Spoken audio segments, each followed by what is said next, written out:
আসিফের পদত্যাগ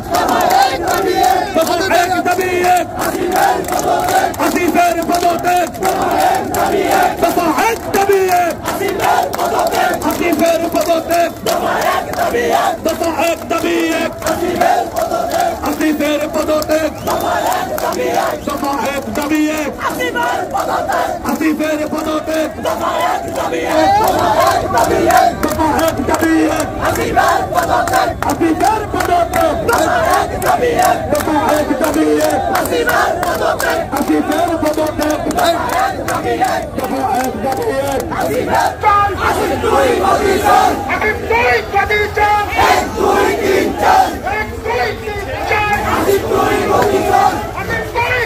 4 1 2 3 4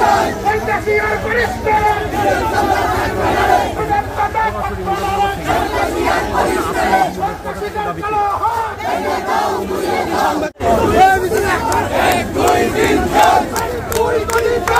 দুই মোদি চাল আসিফ দুই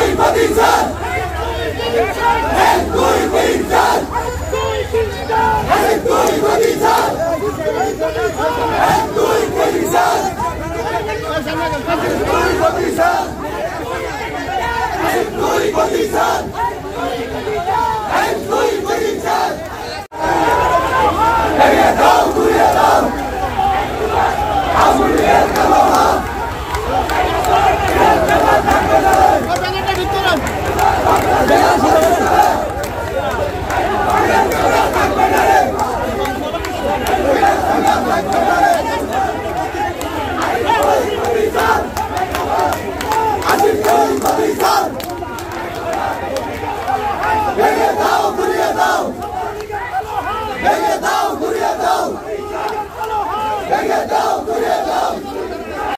জানেন ফ্যাসিস্ট হাসিনার আমলে 17 বছর মুরাদনগরের নেতা কর্মীরা বাড়ি করে ঘুমাতে পারে নাই।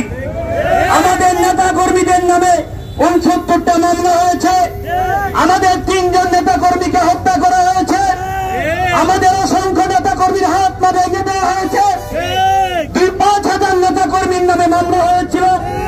2,000 নেতা কর্মী জেল কেটেছে।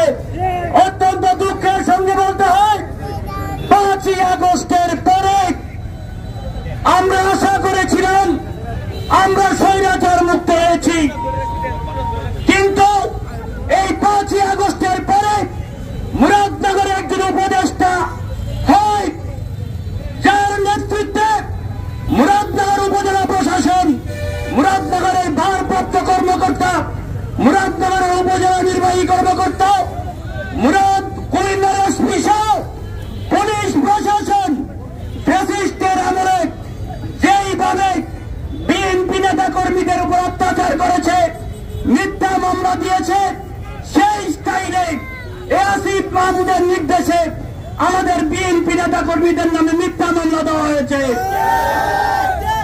আজকে আমাদের নেতা কর্মীরা আতঙ্কে আছে। এই ভারপ্রাপ্ত কর্মকর্তার সহায়তায় মুরাদনগরে আওয়ামী লীগের যে সন্ত্রাসীরা 5ই আগস্টের পরে পালিয়ে গিয়েছিল, তারা আজকে এই আসিফ মাহমুদের বাবা ও আত্মীয় স্বজনের সহযোগিতায় মুরাদনগরে উঠে আমাদের নেতা কর্মীদেরকে হুমকি দামকি দিচ্ছে। তারা ব্যবসা বাণিজ্য আবার চালিয়ে যাচ্ছে। সারা বাংলাদেশে আওয়ামী লীগ গ্রেফতার হয়, শুধু মুরাদনগরে বিএনপি গ্রেফতার হয়। ভারপ্রাপ্ত কর্মকর্তা সাহেব, আপনার কাছে জানতে চাই, আপনাকে কি এজন্য নিয়োগ দেওয়া হয়েছে মুরাদনগরে বিএনপি নেতা কর্মীদেরকে নির্যাতন করার জন্য, আওয়ামী লীগের কর্মীদেরকে গ্রেফতার না করার জন্য? আপনি জানেন 5ই আগস্টের পরে কত কর্মকর্তা জেলে গিয়েছে, কত কর্মকর্তার নামে মামলা হয়েছে। আপনি যে অপকর্ম করে যাচ্ছেন, আপনি কি মনে করছেন আপনার বিরুদ্ধে আমরা আইনগত ব্যবস্থা নিব না? তাই ঘুমাচ্ছে, আইনে বিশ্বাস করেন, ইসলামী মূল্যবোধে বিশ্বাস করেন। এই জন্য 5 তারিখের পরে উনি ক্ষমা করে দিয়েছিলেন। আজকে আমরা দেখছি এই ক্ষমা করা আমাদের জন্য কাল হয়ে দাঁড়িয়েছে।